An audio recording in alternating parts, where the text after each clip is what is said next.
Um, now that we're in the Patreon, now that We're in the with trenches. the fam, now that we're together, just us. Let me tell you. Bashing what else going on. You're gonna start bashing what else going on. No. Let me tell you how I really feel right now. I can't really recall everything that I've talked about in this seat. I sort of black out sometimes and I just ramble. I don't know how much information I've really given you guys about what's going on with White Shadow and this disco shit and disconnect and these plans and everything that is supposed to be happening in the future. I personally try not to talk about it because there's nothing I hate more than the guy who just tells you something big is coming. Big things coming. Yeah, be on like the lookout. That's like absolutely just the person I never want to be. So I find it hard. Even when I do talk about it, I'm like uncomfortable and it probably doesn't even seem like a real thing. I'm like telling people, oh, bro, we're about to do this. We're about to do that. White Shadow's got these big plans. He's fucking music industry connections and he's connecting the dots here and we're building this here. And it just, I probably don't even have the confidence to say it, to sell it to people. I probably, the small amount of people that I have told are probably like, this guy's, he's eating too many mushrooms. He doesn't even know what he's talking about anymore. But so I don't know what I've told you guys, but at this point, we're supposed to be getting the branding for this duo that me and Heavy are doing, but it's actually a trio because White Shadow is part of it, but he doesn't want to be like a face of it. We're kind of the faces of it, and he's working the back end, and it's this whole thing. But it just seems distant at this point. It even seems like something that's just being talked about and not coming to fruition. And truthfully, in my heart, I don't believe that that's true. I do believe that it is going to come to fruition because thus far, everything that this man has said has happened. So there's no reason to believe that it wouldn't, but that's just how it feels right now because I can't, like, I'm in purgatory. We're waiting on this thing to start like really diving into the whole disconnect, like new branding, everything. And we're just working in the meantime, which is fine. But also I feel like I have nothing to do. Like I'm not doing enough. I feel like I'm at a standstill. I feel like I'm at a plateau, which is always the feeling throughout my entire DJ career that has fueled me to like push forward. Like, oh, I don't like this feeling. I don't like just feeling stagnant. I want to feel like I'm doing something, progressing, accomplishing things, hitting goals, crossing finish lines. So at this point where I've given White Shadow a lot of the reins and it has been an incredible thing thus far, this is the hardest part of it, is feeling like I'm not necessarily in control to just now be like, all right, what's next? What can I do? Can I film a video and put out this content? Can I do this? Can I do that? It's more strategic now to where it's like, all right, let's make sure everything is on point, branded particularly and looks one way, and like don't just go do anything and throw shit at the wall. Like we have a plan here. So that's a little tough for me to deal with. I just sometimes feel like I'm like, all right, what am I doing? I'm DJing at Celeste, getting a nice paycheck. It's fucking dope. And Celeste is the shit. I mean, you were there on Saturday. It was hot, a little late there. I think I might have overcame a little bit much of like getting there on time. And you were late. I wasn't going to say that. I wasn't going to put that on you. No, I was definitely late. If it's one, it's always like one of those things, but like if it's not one thing, it's another and it's another. Because I was like, all right, cool. I got the stuff. I did what I was supposed to do. I cleaned up the whole area. Great. I'm going to go say hi to Gordo and then be on my way. Which obviously any other day it's great, but then I'm just like, bro, I'm walking in through people. People won't fucking move.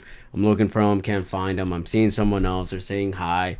Got to talk to this person. It's just kind of like one of those things where like I should have just fucking left. Like I think it's not. It's a 50-50. I could have been here and have been great, or I could have not have showed up and still would have been great. Yeah. So when I saw it at the time, I was like, all right. And then obviously it didn't help at the door too that like they were like, oh, you got strict dress code and everything. And I'm like, listen, man. I'm like, it's just me. You got in. Yeah, I did. I had to take off my sweater just so they saw it, and then like I just like I'm going upstairs. I don't give a shit. You made it happen. It was pretty invigorating weekend. We had the first like late night pop that I've seen in there since we've been in there. Yeah, that's the one thing that I was surprised actually to see at that time is that there were people there that were there the whole time, which is fucking dope because obviously it means they love that floor and they're not, which is great. You know, you get two different floors. But I walking around with the camera, I was like, yo, these people fuck with this. Like they are having fun. We're starting to get a lot of regulars. I'm seeing a lot of the same faces, people that are coming and really enjoying the music and what we're doing. It's not, you know, in a traditional club at the moment, the regulars are sort of the VIP hosts or managers, clients that come in, and they're regulars to the club, but they don't give a fuck about the music. They want what they want. Yeah. At Celeste, we're getting a lot of regulars because of the music. People that are coming back and like coming up to the DJ booth and being like, let's do this again. We were here last night and it was so much fun. We came back. Yeah. So the table, not the next one, but the one towards the entrance off there, I went and just shot like a quick little like 30 seconds worth of clip on there. And the guy just like looked at me and said, oh, where can I see this? Scanned my Instagram, everything. We saw mutuals and everything, whatever. And he saw like Marquee, and then I think your name also came up on there. And then he saw it, and I was like, yeah, that's also the guy that's like playing right here over now. He's like, dude, he's so dope. He's like, this disco shit's really fucking great. And they were just like dancing. I don't know if you caught like that side off of it, but there was like that little front half of it. They were just dancing the whole time, and they got a bottle as well too. So. Yeah, it's fucking. There's definitely some magic happening in that room, and I can't help but to just always link it back to like what even originally made disco pop off at its inception in the 70s, which was like an escape from the bullshit that was happening in the world. It was like post-Vietnam, and there was a lot of fighting with civil rights shit and like all this shit that's like the same kind of vibe that's happening right now. Yeah. And it's always referred to as an escape. Going into the discoteca or going into the Paradise Garage or Studio 54 was like entering a new world. And that's really what we're trying to encapsulate at Celeste, with the music, with the vibe, with the people, with the decor, everything. And it's really proving to work. And it's fucking dope.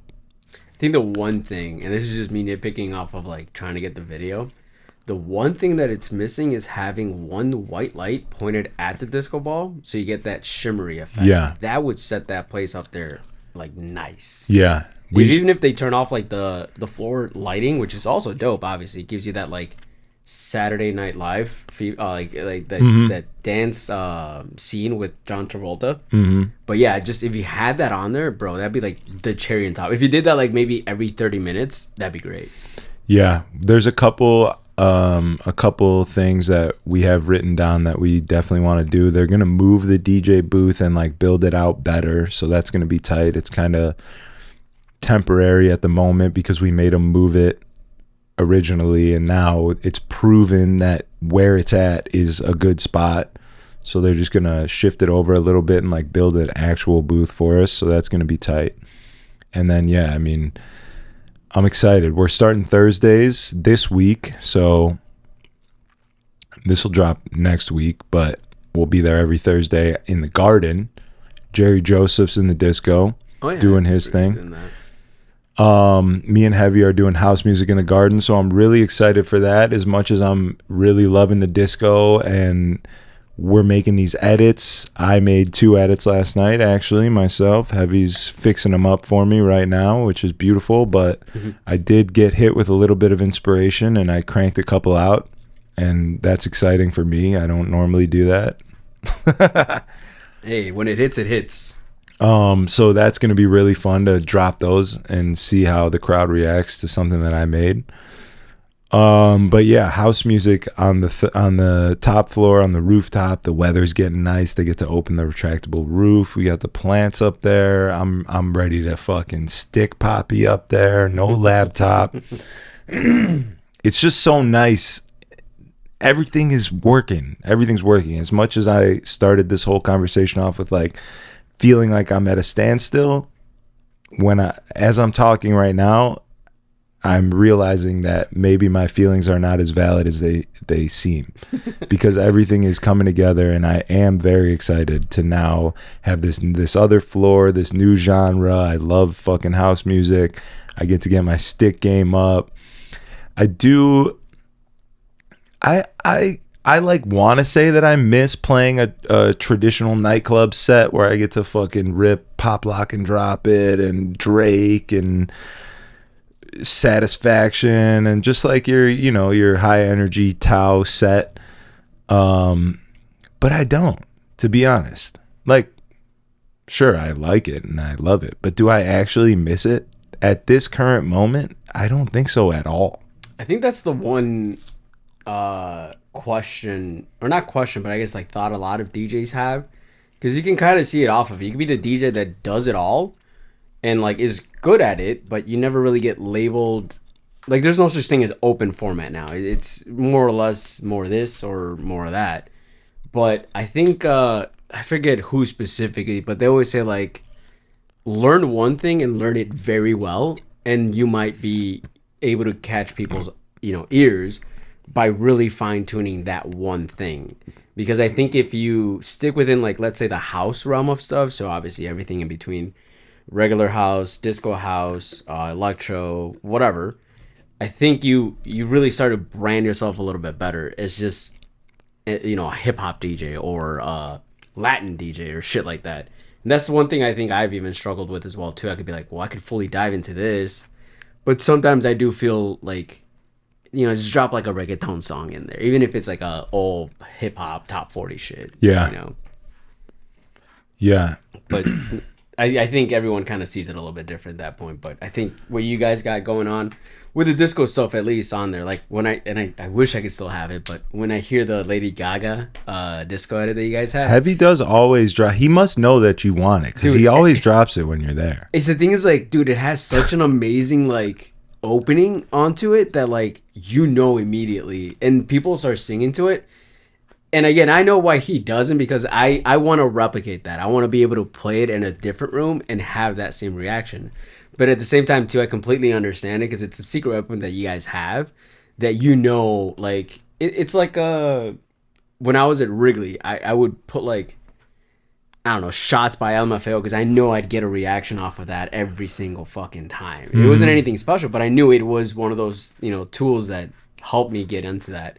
And I think Heavy for sure knows that song is like, bro, let's play this.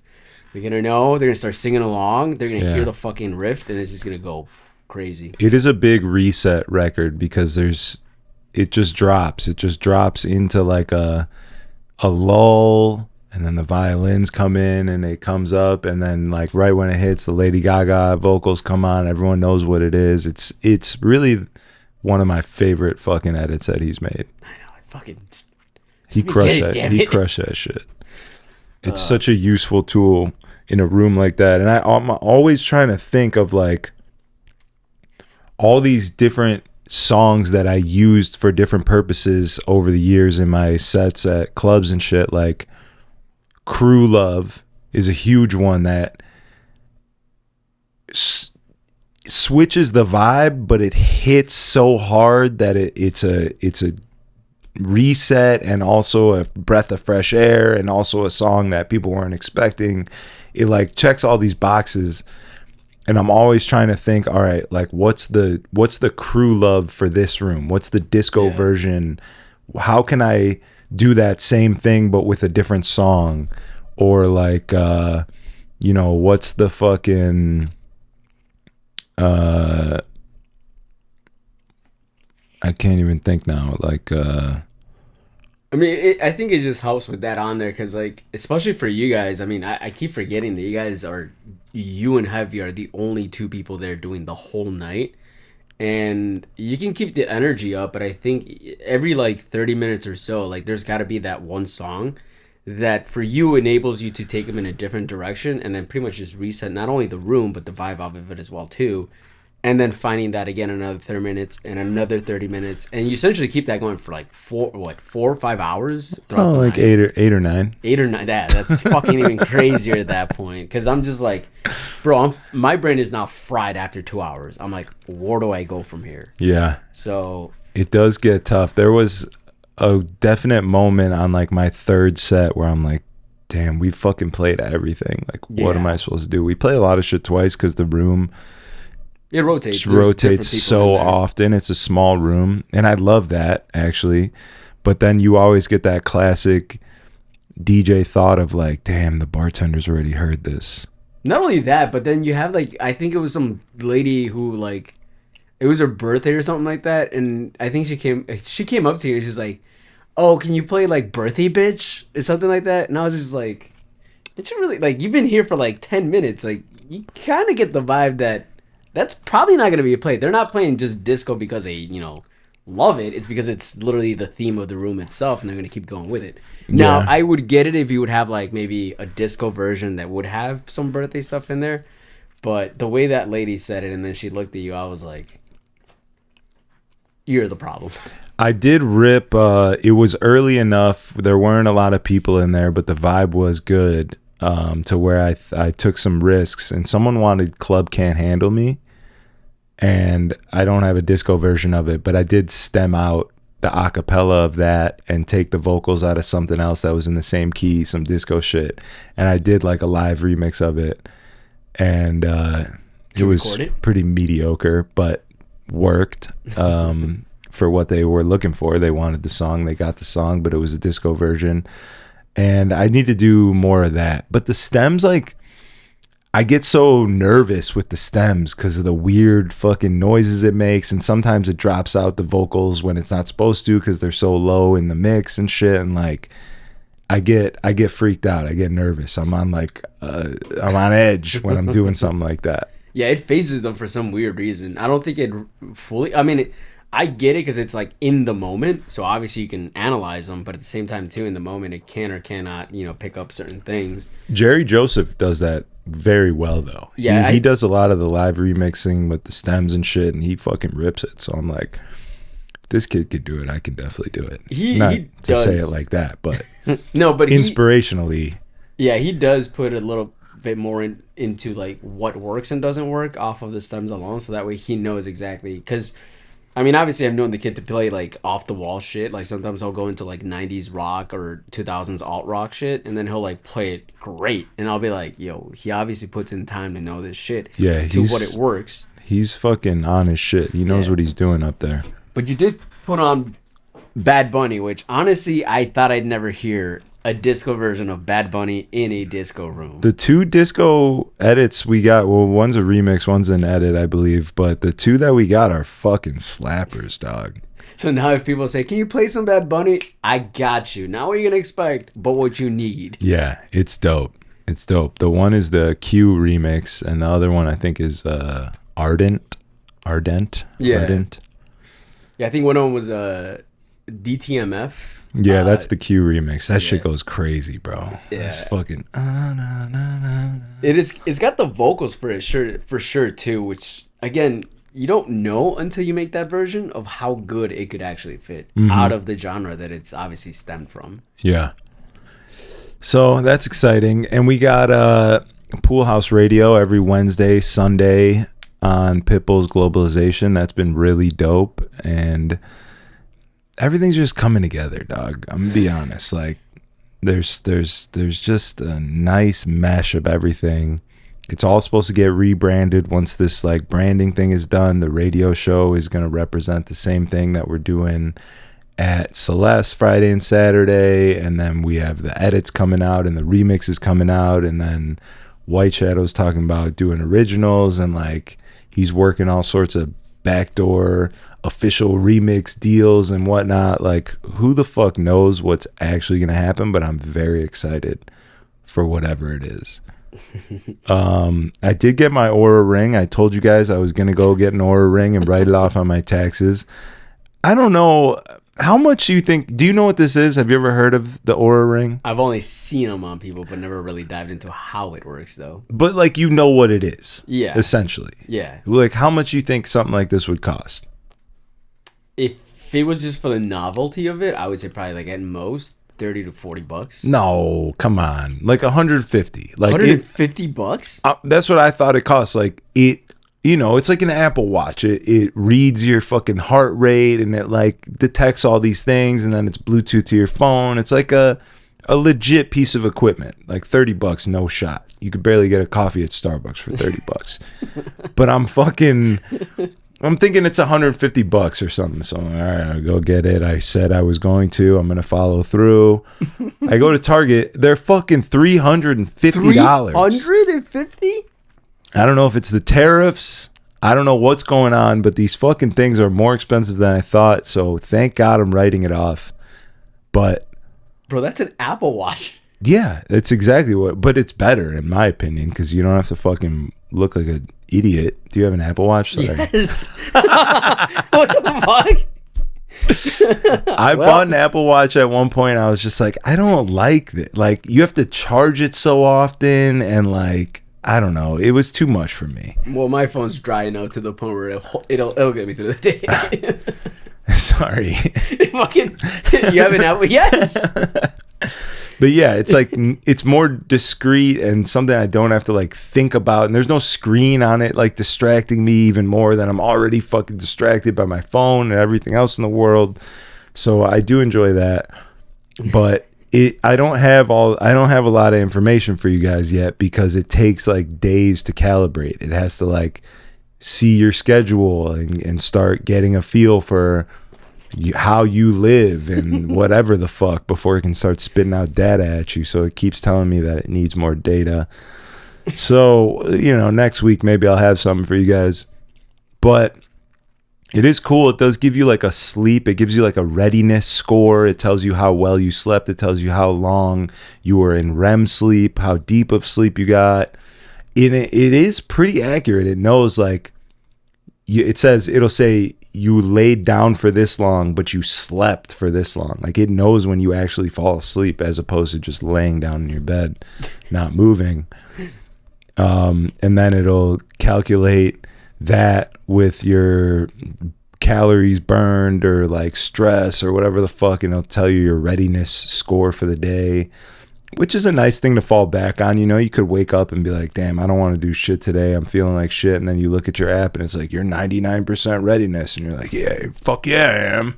You know? Or you could be like, wake up and be like, all right, let's get it. And you look at your shit and it's like, you're 50%. And you're like, all right, I'm going to order a pizza and chill. But maybe that's like, just me. I don't know. I feel like that's just pretty much trying to kind of put the blame on something. It's like, well, that's what my Aura ring says. Yeah. That could be just me. I don't know. Time to order a pizza. So I got that. That's cool. I'm still waiting on. Listen, I've had multiple requests. How deep are we into this pod right now? How much shit can I start talking about Indian people? Well, I mean, you already said it on there, so I don't think it matters. Probably it's 47, 10 minutes early, probably like half an hour, I would say. I mean, here's the thing. No deterrent, huh? Here's the thing. I love Indian people. Let me just start with this. Classic. One of my best friends that I fucking grew up with from as far back as I can remember into my childhood, my boy Samir has been my boy. Right? And I've made fun of him for being Indian my entire life. And he's also made fun of me back for being Jewish. It's the bond and relationship and love that we have. But, and my boy Khalid, who you know, the lawyer. He doesn't really talk to me anymore, but the legal. I still love him, and he's half Indian as well. It's like, I get it. Bad Bunny is so big, and he's fucking soared past just the, Spanish speaking community people. When I played DTMF, it was a fucking white kid at the table next to me who I immediately saw go, oh shit, this is DTMF. Like, he heard the fucking lyric. He doesn't speak Spanish. I'll tell you right now, he doesn't speak Spanish. I saw the kid's Jew fro. He doesn't speak Spanish, but he and it wasn't even the beat that he recognized because it's a fucking disco remix, but he heard the shit and was like, oh shit, this is DTMF. This is my shit. Bad Bunny has broken all the ceilings and gone to the stratosphere past just the Latinx culture. I just hate hearing it as well too. Fuck, man. And that's incredible and that's great. But I don't understand how that makes Indian people think that anybody wants to hear Indian music in the club. That is... It's like a thing. It's like, oh, they play like this culture's music, so they'll definitely play my culture's music. I think this is the only thing that makes sense to me. Who the fuck goes up and requests Indian Bollywood music as if anybody knows it? Well, Mr. Shaw might. No. I'm talking about anybody in the room. Yeah. No. Yeah. Like, this is very clearly selfish, is what I'm getting at here. Like, you request Bad Bunny, we get it. The Bad Bunny requests are out of hand, but it makes sense because everyone fucking knows Bad Bunny. Nobody knows Bollywood. All right? It hasn't gotten there. People are just like, they're like, oh, like, ethnic music is a thing now. Like, maybe if they're playing this culture's music, they should be playing my culture's music. Everyone's fucking entitled. Like, oh, they're playing Hispanic stuff. They should be playing Indian stuff. It doesn't make sense. All right. And I say that to say this is all coming back to I would fucking play it. Because remember when we were on here and we found that dope Bollywood disco shit? Yeah. And I hit up Mr. Shaw to see if he had it or like knew it or had any other shit. He told me he was going to send me a fucking folder and he didn't. And I followed up with him and he still didn't. Then I hit up Sean Tucker and asked him if he knew about any Bollywood disco shit. And he told me he'd take a look and send me some shit. And he didn't. And the last fucking text I had to him were 3 drop boxes full of disco music.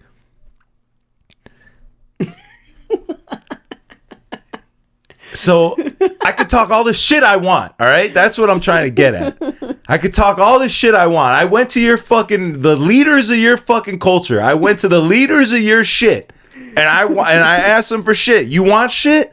I'm trying to be better. All right. I'm trying to be better. Fucking dumb little Indian bitches asking for Bollywood music in a fucking disco club is insane, but I'll do it because I'm trying to be better. And I hit you guys up. Holly Bolly. Hello. I come knocking at the door. Your people are at my club asking for shit. I'm still waiting on it. No. All right? So if this reaches you guys, I'm sorry. No, but I would say, hey, if you're looking out for them, they should look out for you. That's plain and simple. Not even that. They want to, progress their own culture or whatever the fuck it is. Help me out. I'm just a white boy that doesn't give a fuck about Bollywood. Yo, it is kind of wild at that because I've ran into that as well too, but mine are Brazilians. Like, I don't know what I used to get that in Houston pretty often. Bro, it's a few places that I play at. It's random now, but the thing about it is just like there's obviously like what's it called? Funk, like PH funk, like Brazilian stuff, which I get it on TikTok. It may be like a big thing because it's obviously like 30 seconds worth of that beat. They suck, and most of the time they're terribly mastered. But I ran into a chick at Rock Bar and she was like, can you play like Brazilian music? I'm like, oh, Anitta? Obviously she's one of the top artists. That's their Bad Bunny. Yeah. And I'm like, she's like, no, you don't have any like Brazilian music? I'm like, wait, so you mean to tell me that a Brazilian artist who's in the top 100 Billboard, songs tracked on there, that's not good enough for you? I'm like, lady, I'm not going to go and like... Who am I going to know that's a Brazilian artist that would fit that genre or whatever I'm playing and be like, all right, here you go. And then they're like, oh, you're Latino. I'm like, oh, here we go, man. I'm like, okay, first of They all, try and latch on. They try and get a little foot in the door. Bro, and then there was another, before I went to you at Celeste at Treehouse, that happened too. I was playing like open format shit. And then like, yeah, there was like these 3 Hispanic Mexican guys. They come up to me, they're like, hey, it's like, Mexicano? I'm like, yeah. They're like, put some corridos, man. Put some belicon stuff. I'm like, why has it gotta be my people, man? I'm like, I get it. It's always your own people, dog. Bro, I'm like, yeah, here, let me fucking play like, Peso Pluma real quick so I don't get yelled at by the owner over there because asking, why are you playing this right now? Yeah. I was like, ah, man. No, yeah, the entitlement of thinking that since Bad Bunny has gone so mainstream that like your culture should also be played in the club, like, nah, you don't have a Bad Bunny. That's the thing. Get a Bad Bunny. AP Dillon isn't Bad Bunny. Like, you need, if you want your shit played in the club, if you think that your culture should be represented musically in the club, get a Bad Bunny for yourself is what you need. Because that way he can introduce your music to the rest of the world and they know it and we can play it. But until then, sit back and enjoy. I'm fucking done. Dude. I hate it. It's always something. I think it's gotten to that point where like we could be obviously ignorant enough or maybe we don't know it and somehow these people just are fucking hearing Spotify deep cuts. I mean, but like, it's crazy, really. You don't know every single artist of every single like. No, and I've dropped Brown Monday in a room full of Indian people. Like there have been 2 tables full of Indian people, and you drop that shit, and that is enough people to set the rest of the club off. Yeah, 2 tables full of people that are going crazy for their own fucking culture shit. That's fine because that's enough energy to justify exude into the room that everybody else is like, oh shit, maybe I should know this. Yeah. You're just one bitch at a disco with no other Indians around and you come up to me wanting Bollywood. Like, that's crazy. That's insane to me to think like I matter so much that I want to go get my song played that nobody fucking knows in the entire world. That's crazy to me. It's entitlement, man. That's fucking crazy. Yo, shout out to her. Thank you guys for joining us. Thank you for subscribing. Strat-Pack's in the building. We'll see you next time. This was a good session. I needed this. I'm fucking jazzed up. I got the neuro gum is absolutely just hitting right now. Me and Diamond Cut got to do a little bit of work. We got to make some clips. We got to get back to the grind. I'm trying to fucking, now that I'm like exclusively with Celeste DJing, I still want to use my club ties and my nightlife network and everything to do this media shit. Diamond Cut's too fucking good at what he does to not be recording any and everything that's happening in this city. So that's what we're working on right now. And I appreciate you guys for joining, listening to my rant. If you're friends with Mr. Shaw or Sean Tucker, go ahead and send that over to them. They might get a kick out of it. They might. But we'll see you next time. Thank you. I love y'all. Peace.